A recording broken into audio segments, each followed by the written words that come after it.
that the message are clear. Then, elsewhere, the decisions, the official decisions will need to be taken, but we cannot miss the opportunity to say what it could be important to say, not to waste any additional cent in what it harms the humankind. Thank you. Gentleman in the middle has a mic, and then I'm going to go to the lady at the end of the front row, and that will be all we have time. Sorry, I'm Rasmus Svaneborg from the Danish news agency Ritzau. There's a lot of worry that the term abated in the sentences regarding fossil fuels can be a gateway to have non-trustworthy climate credits and that kind of things. What's your stand on the word abated in the fossil sentences, and are you sharing that concern? Thank you. And then if we could have the microphone at the end of the front row.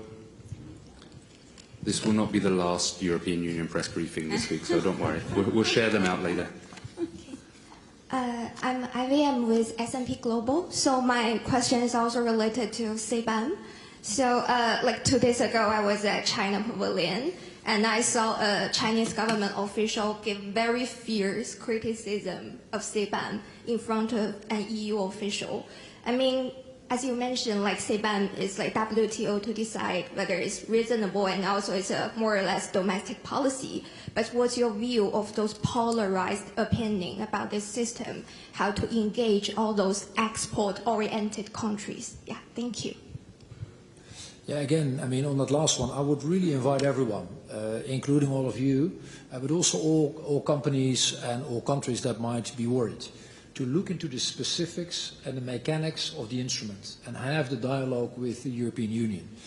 Because I haven't left a single room where we had this type of conversation where people were not actually relieved by understanding what it truly is. And again, it doesn't put anyone in a favorable or in a less favorable position. It simply makes sure that within the European Union, when things are being sold over there, that is always against the same conditions. And I think that is absolutely fair. And again, but that was the comment I made to the gentleman before, if you then look at the value, that is also something no one should be intimidated by. Then maybe secondly, sir, to your question, and let me be very explicit. We need to phase out all fossil fuels.